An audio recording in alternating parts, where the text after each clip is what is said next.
الحمد للہ رب العالمین والصلاة والسلام علی رسولہ الکریم محمد اشرف الانبیاء وافضل المرسلین وعلی آلہ واصحابہ وازواجہ وذریاتہ واہل بیتہ اجمعین الطیبین الطاہرین ومن تبعہم بإحسان الی یوم الدین وبعد.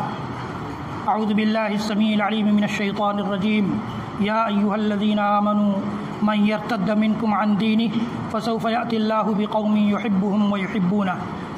بزرگوں، دوستو، عزیزو، آج کے دوسرے خطبے میں اتفاق سے میں آپ کے سامنے ایک عرب تاجر کا قصہ لے کر آیا ہوں. یہ قصہ کسی عربی کتاب سے منقول ہے. عبداللہ النابجی نام کے ایک تاجر تھے. وہ کہتے ہیں کہ دخلت السوق، میں بازار گیا تو میں نے وہاں دیکھا کہ ایک لونڈی، اس وقت غلام اور لونڈی کا کاروبار ہوتا تھا عربوں کے ہاں خاص طور سے. ایک لونڈی کے بارے میں یہ اعلان کیا جا رہا، پرچار کیا جا رہا ہے کہ یہ لونڈی ہر عیب سے پاک ہے. تو کہتے ہیں کہ اشتریت بعشرۃ دنانیر، میں نے 10 دیناروں کے بدلے اس کو خرید لیا. خرید کر میں جب اس کو لے کر چلا تو راستے میں نے اس کو کچھ کھانے پینے کی چیزیں دی. تو اس نے کہا انی صائمہ، میں روزے دار ہوں، میں روزے سے ہوں، کھا پی نہیں سکتی. کہتے ہیں کہ پھر گھر لے گیا تو رات میں کھانے کا وقت جب آیا، رات کے کھانے کا وقت، تو میں اس کے پاس کھانا لے کر گیا تو اس نے تھوڑا سا کھایا، باقی سارے کھانے کو لوٹا دیا. پھر کہتے ہیں کہ جب ہم لوگوں نے عشاء کی نماز پڑھ لی تب وہ لونڈی میرے کمرے میں آئی اور پوچھا کہ آپ کو اور میری کوئی ضرورت تو نہیں ہے. اسلامی شریعت کے مطابق لونڈی یا غلام جو ہے اپنے آقا کی تابع، اپنے آقا کی تابعداری اور فرمانبرداری اس کے لیے ضروری ہے. تو وہ نماز سے فارغ ہونے کے بعد ان کے کمرے میں گئی اور پوچھا کہ میری اور کوئی ضرورت تو آپ کو نہیں ہے. تو عبداللہ نابجی کہتے ہیں کہ میں نے کہا کہ نہیں، اب میری کوئی ضرورت نہیں ہے، تم جا سکتی ہو. وہ گئی اور اپنے کمرے میں بند ہو گئی. جب رات کا 1/3 حصہ گزر گیا تو اس نے آ کر کے میرا دروازہ کھٹکھٹایا. تو میں نے پوچھا کیا بات ہے؟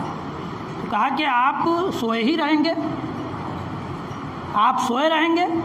تو کہا کہ ہاں میں سویا ہوں، چھوڑ دوں مجھے. پھر چلی گئی ہوں. آدھی رات گزرنے کے بعد پھر اس نے آ کر کے دروازہ کھٹکھٹایا. تو انہوں نے کہا کہ انی فی اللیل خشبہ، اور کہ وفی النہار جلبہ، کہ میں رات میں بالکل لکڑی کا بوٹا ہو جاتا ہوں، یعنی ہلتا ڈولتا نہیں ہوں، بالکل سویا رہتا ہوں، اچھی نیند لیتا ہوں، اور دن میں بہت محنت کرتا ہوں. یہ عبداللہ نابجی کہتے ہیں کہ میں نے یہ کہا. آدھی رات کے بعد پھر جب 1/3 حصہ بچا رات کا، پھر اس نے آ کر کے بہت تیز دروازہ کھٹکھٹایا اور کہا کہ قام المتہجدون بوردہم، کہ تہجد گزار لوگ اپنے وظیفے میں کے لیے کھڑے ہو گئے، اٹھ گئے. وشمر الصالحون، اور اللہ کے نیک بندوں نے کمر کس لی ہے، آپ سوئے ہی رہیں گے. تو کہتے ہیں کہ اس کے اس جملے نے مجھے جھنجھوڑ دیا، اس لونڈی کے اس جملے نے مجھے جھنجھوڑ دیا. میں اٹھا اور کچھ رکعتیں نماز پڑھی، اور پھر میں نے سوچا کہ اس لونڈی کو دیکھوں کہ وہ کیا کر رہی ہے. میں اس کے کمرے کے قریب جا کر کان لگایا تو میں نے سنا کہ وہ دعا کر رہی تھی اپنے سجدے میں دعا کر رہی تھی کہ یا الہی بحبک لی الا غفرت لی، اے میرے معبود، اے میرے اللہ، تو جس طرح سے مجھ سے محبت کرتا ہے اسی طرح مجھے بخش بھی دے. عبداللہ نابجی کہتے ہیں کہ میں نے پوچھا کہ تم کو کیسے پتا چلا کہ اللہ تعالیٰ تم سے محبت کرتا ہے؟ تو کہا کہ ولولا محبتہ ما اقامنی ولا انام، اگر اس کی محبت نہ ہوتی تو مجھے وہ اپنے سامنے کھڑا نہیں کر لیتا اور آپ کو صلح نہیں دیتا. اس کی محبت ہی ہے کہ اس نے مجھے اپنے سامنے کھڑے ہونے، رکوع کرنے اور سجدہ کرنے کی توفیق دی. عبداللہ نابجی کہتے ہیں کہ مجھے کسی عالم کا اور کسی امام کی لکھی ہوئی یہ بات یاد آ گئی کہ لولا کہ اذا رأیت نفسک متکاسلا عن الطاعہ، جب تم اپنے آپ کو، اپنے دل کو، اپنے دماغ کو اللہ کی اطاعت اور فرمانبرداری سے غفلت میں دیکھو، غفلت میں دیکھو، فاحذر ان یکون اللہ کرہ طاعتک، تب ڈر جاؤ، تم ہوشیار ہو جاؤ کہ اللہ کو تمہاری اطاعت، تمہاری فرمانبرداری پسند نہیں ہے، پسند نہیں ہے۔ اس نے کہا کہ اگر اللہ کی محبت نہیں ہوتی تو آپ کو سلا نہیں دیتا، مجھے اٹھا نہیں دیتا، مجھے قیام اور رکوع اور سجدے کی توفیق نہیں دیتا۔ اللہ تعالیٰ خود کہتا ہے قرآن میں یحبہم و یحبونا، کہ اگر کچھ لوگ ایمان لانے کے بعد اللہ کے دین سے پھر جائیں گے، اللہ کے دین پر عمل نہیں کریں گے، تو اللہ کو اس کی کوئی پرواہ نہیں ہے۔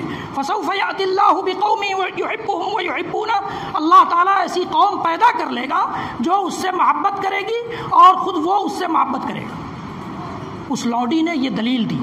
تو کہتے ہیں عبداللہ نابی، میں نے کہا کہ انتی عاتقہ للہ لوجہ اللہ، کہ اللہ کے لیے، اللہ کی رضامندی کے لیے میں تم کو آزاد کرتا ہوں، میں تم کو ابھی خرید کر لایا ہوں دن میں اور اس وقت آزاد کرتا ہوں۔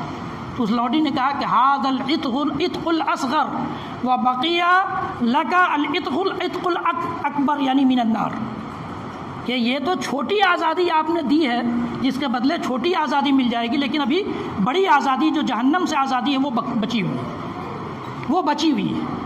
تو وہ عبداللہ نابجی کہتے ہیں کہ اس کا یہ جملہ مجھے ہوشیار ہونے اور اپنے آپ کو سنبھالنے، اپنے آپ کو اللہ کے قریب کرنے کے لیے ہمیشہ جھنجھوڑتا رہا کہ ولولا محبتہ ما اقامنی ولا انامک، اس کی محبت نہ ہوتی تو وہ مجھے قیام، رکوع، سجدے کی توفیق نہیں دیتا اور آپ کو صلح نہیں دیتا۔ اب ہم اور آپ اس معیار پر اپنے آپ کو تولیں کہ ہماری اطاعت شعاریاں، ہماری تابعداریاں، اللہ رب العالمین کی جتنی فرما برداریاں ہم کرتے ہیں، کیا اللہ رب العالمین ان کو پسند کر رہا ہے؟ منافقوں کے بارے میں اللہ تعالیٰ نے فرمایا کہ وَلَٰكِن كَرِهَ اللَّهُ بِعَاثَهُمْ، اللہ تعالیٰ کو خود ہی ان کا جہاد کے لیے نکلنا پسند نہیں تھا، جہاد جیسی عبادت کے لیے، منافقوں کا جہاد جیسی عبادت کے لیے نکلنا پسند نہیں تھا۔ تو کہیں ایسا تو نہیں ہے کہ اللہ تعالیٰ کو ہماری نمازیں پسند نہ آتی ہوں، ہمارے روزے پسند نہ آتے ہوں، ہمارے قیام پسند نہ آتے ہوں، ہماری توبہ پسند نہ آتی ہو؟ ایسا تو نہیں ہے۔ ہر آدمی اپنے آپ کو اس معیار پر تولے کہ اذا رأیت نفسک متکاسلا عن الطاعہ فاحذر ان یکون اللہ کرہ طاعتک، کہ اپنے آپ کو اگر تم اللہ کی اطاعت سے غفلت میں پاتے ہو، سستی میں پاتے ہو، تو ڈرو اس بات سے کہ اللہ کو تمہاری اطاعت، تمہاری فرمانبرداری پسند نہیں ہے۔ رب العالمین ہم سب کو ایسی اطاعت شعاری اور ایسی تابعداری اور اپنے احکام کی ایسی پیروی نصیب فرما دے جسے وہ پسند بھی کرتا ہو۔